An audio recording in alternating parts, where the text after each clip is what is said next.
अब यहाँ पे इसमें थ्योरीज अप्लाई होती है, ठीक है। तो अगर हम कहें कि हेंस जे मॉर्गन तो क्या कहता है, वो कहता है कि power is a central concept in international relations. बिल्कुल central one for realists but surprisingly difficult to measure. पहले भी हमने बात की थी कि ये जो है पावर इजी नहीं है मेजर करना, क्योंकि पावर में अगर हम देखें तो रियलिस्ट जो है सिर्फ टेंजिबल एलिमेंट को देखते हैं कि टैंक्स कितनी है, वारशिप्स कितनी है, जहाज कितने हैं, जंगी जहाज वगैरह वगैरह, ट्रूप्स कितनी। न्यू रियलिस्ट उससे बयान जाते हैं, ठीक है। Neo classical perception of state leader पे भी चले जाते हैं, स्टेट सोसाइटी रिलेशनशिप पे भी आते हैं, ठीक है। डेमोक्रेसी है नहीं है उस पे भी चले जाते हैं, तो डिफरेंट है। तो power it is ability to influence and subdue others, it moulds the behaviour of other actors. ये क्या करता है कि इन्फ्लुएंस क्रिएट करता है। मैंने आपको पहले कहा था कि all states are sovereign equal, but क्या है कि दूसरी स्टेट कहते हैं कि इसके जो है मतलब ताबे है। वो क्यों होती है, कोई स्टेट के ऊपर अथॉरिटी नहीं है, ठीक है, बट इन्फ्लुएंसेस अवेलेबल है, ठीक है। तो आपको मैंने पहले भी बताया था कि इसकी नेचर जो है रिलेशनल भी है और रिलेटिव भी है। आप किसके अकॉर्डिंग पावर यूज करेंगे, कोई सामने होगा तो आप पावर इस्तेमाल करेंगे ना। मैं टीचर तब कहलाऊंगा ना जब स्टूडेंट्स होंगे, ठीक है। और रिलेटिव है, ये नहीं है कि फॉर एग्जांपल किसी ने मुकाबला रखा कि अब जो 100 टैंक्स हासिल कर लेगा वो पावरफुल कंट्री कहलाएगा, नहीं। फॉर एग्जांपल पाकिस्तान ने 100 टैंक्स बनाई, इंडिया ने 110 बनाई, तो वो फिर पाकिस्तान ने 150 कर ली तो पाकिस्तान। ये नहीं है कि अब दोनों ने 100 से ऊपर कर ली तो अब दोनों पावरफुल। तो रिलेटिव कॉन्सेप्ट है। तभी तो सिक्योरिटी डायलेमा होती है, जो जॉन हर्ट्स वाली बात थी, ठीक है। वहां से ऑफेंसिव एंड डिफेंसिव रियलिज्म का कांसेप्ट आता है कि power maximisers and security maximisers. Lecture repeat करें आपको आइडिया हो जाएगा। New realists view about power वो कैसे देखते हैं, उनको कैपेबिलिटीज में देखते हैं। वो मिलिट्री स्ट्रेंथ पे सिर्फ फोकस नहीं करते, ठीक है।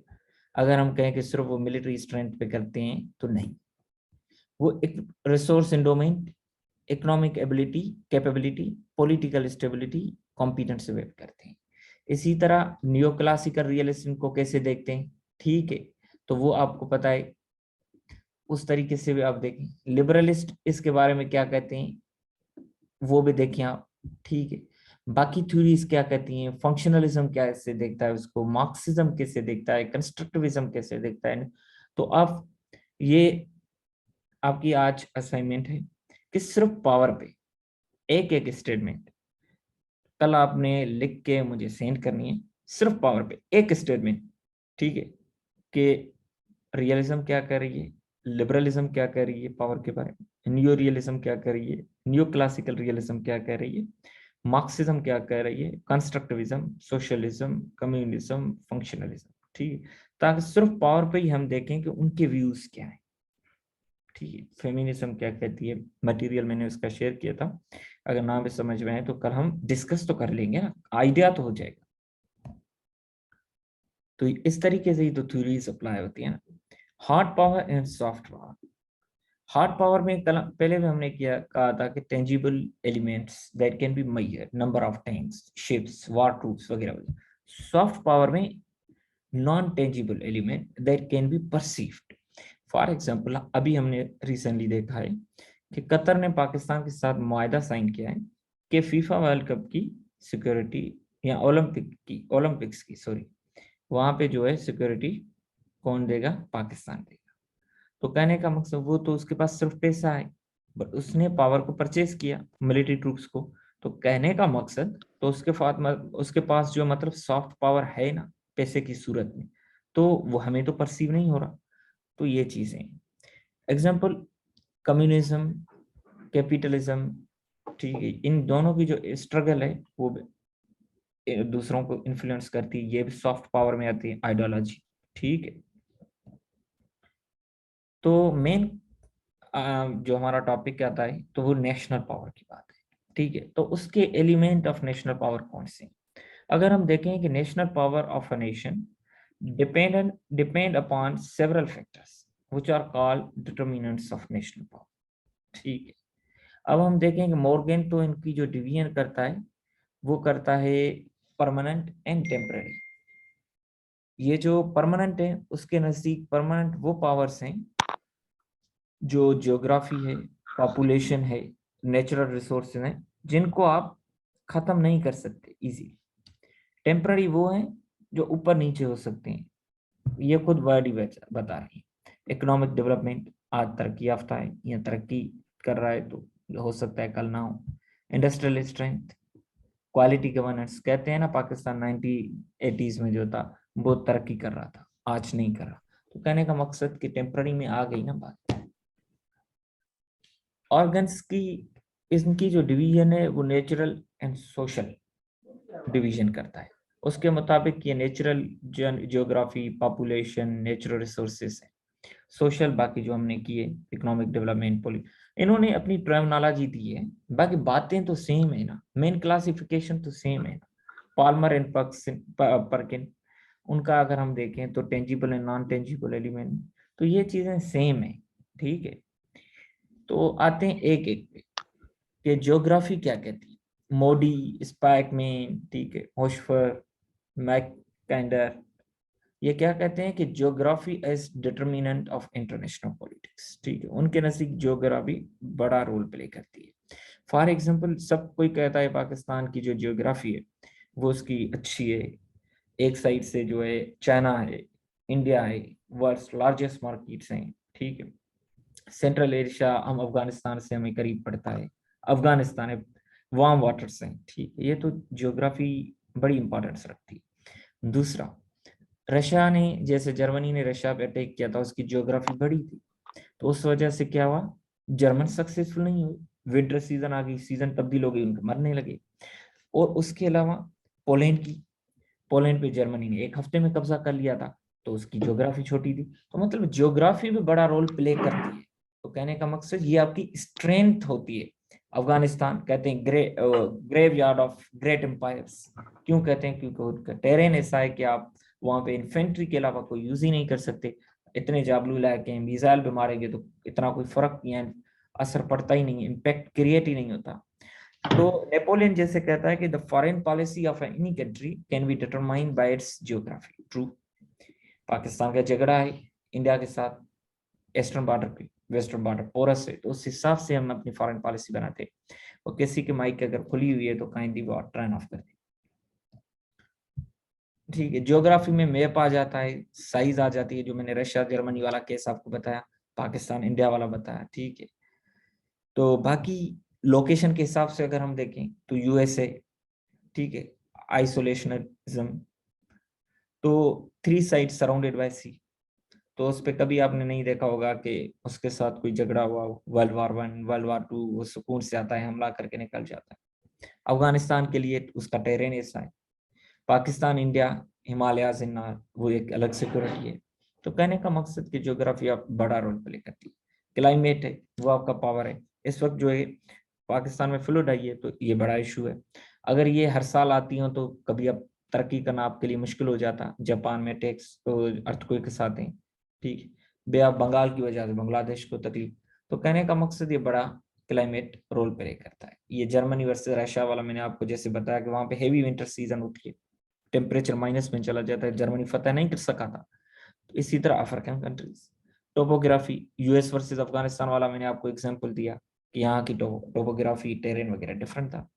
तो बाउंड्रीज रोल बड़ा प्ले करती हैं, उनकी वजह से भी झगड़े बनते हैं, उनकी वजह से भी पीस बनते हैं। मैकमहन लाइन डिस्प्यूट, ठीक है, ड्यूरल line issue, Pakistan and Afghanistan, LOC issue, Pakistan and India. ठीक है, मैकमहन जो है इंडिया एंड ये जो चाइना की है, वहां पे कंफ्लिक्ट। दूसरा आता है नेशनल रिसोर्सेज। नेशनल रिसोर्सेज पर बड़ा रोल प्ले करती हैं। आपके पास रॉ मटेरियल, जैसे अरब कंट्रीज के पास ऑयल है, तो एक रॉ मटेरियल है ना, उनकी एक रिलीवेंस बनती है इंटरनेशनल पॉलिटिक्स में। ठीक है, तो minerals, natural products, medical plants, rubber, etc जो भी, जैसे गल्फ कंट्रीज में जहाँ पे नहीं है तो वहां पे आपको पता है कि बड़ा मसला हो जाता है। जैसे नाइजीरिया वगैरह है तो वहां पे हैं, बट वो कोई निकाल नहीं पाता। तो रॉ मटेरियल है तो ब्लेसिंग, बट उसकी यूटिलाइजेशन, ठीक है। फूड है, नेशनल रिसोर्सेज में आप सेल्फ सफिशिएंट हैं या नहीं, क्योंकि आर्मीज जो होती हैं वो गन्स से ज्यादा they travel on their stomach, ठीक है। Acute food shortage is a serious problem. आपको पता है कि जैसे यहाँ पे कहता आया था अंग्रेज के दौर में, क्योंकि सारा जो जो खाना था वो वीट थे, राइस थे, कहाँ जा रहे थे, ट्रूप्स के पास जा रहे थे। तो इस वजह से ये बात सही है कि आपको सेल्फ सफिशिएंट तो होना पड़ेगा खाने के मामले में। तीसरा है पॉपुलेशन।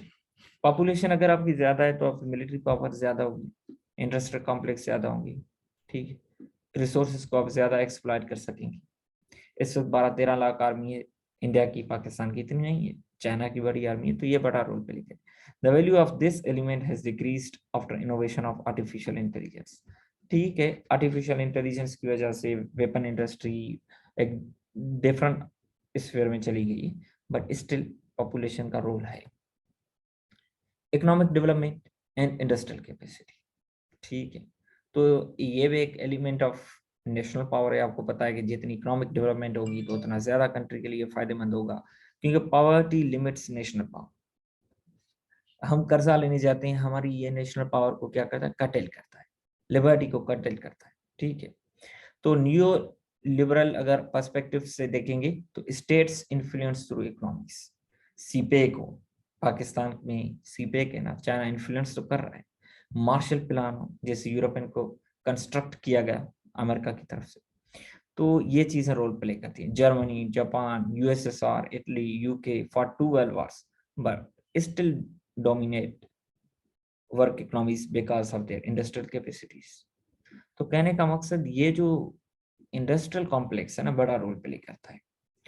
अगर आप देखें कि जर्मन कार ब्रांड्स हों, ये कितना अर्न करती हैं, आडी हो, बीएमडब्ल्यू हो, पोर्चे हो, जितनी भी, तो ये जो है आपकी क्या होती है, एलिमेंट ऑफ नेशनल पावर्स हैं। ये जापानीज कार ब्रांड्स हैं, या जो इटली के जो फैशन ब्रांड्स हैं, तो ये चीजें बड़ा रोल प्ले करती हैं, आपके लिए अर्निंग का सोर्स होती हैं। दूसरे कंट्रीज और उनके सिटीजन्स आपके ऊपर क्या होते हैं, डिपेंडेंट होते हैं।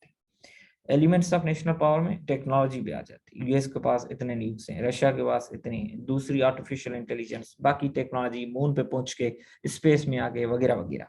तो ये टेक्नोलॉजी तो इस दौर में आपको पता है कि डिसाइसिव रोल प्ले करती है। इसके अलावा तो नहीं, ड्रोन हमले यहाँ पे आके करते हैं अफगानिस्तान में वगैरह वगैरह। तो ये टेक्नोलॉजी की अलावा पॉसिबल तो नहीं। उसामा बिन लादेन को मारना टेक्नोलॉजी के बिना तो पॉसिबल नहीं था, या एमन जवाहिरी को उसकी ट्रेस करना इतना पॉसिबल तो नहीं था विदाउट टेक्नोलॉजी।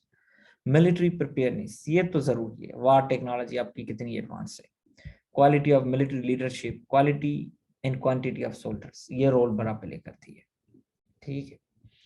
आइडियोलॉजी, आपकी आइडियोलॉजी क्या है, ठीक है। अगर आपकी जगह से कहते हैं ना, जैपनीज का जो सोल्जर होता है वो लास्ट सोल्जर तक लड़ते हैं, ठीक है। तो कहने का मकसद के जैसे वो उन पे 2 न्यूक्लियर वेपन्स के अटैक हुए थे, फिर भी नहीं छोड़े थे, जब उनको तीसरे की धमकी दी गई।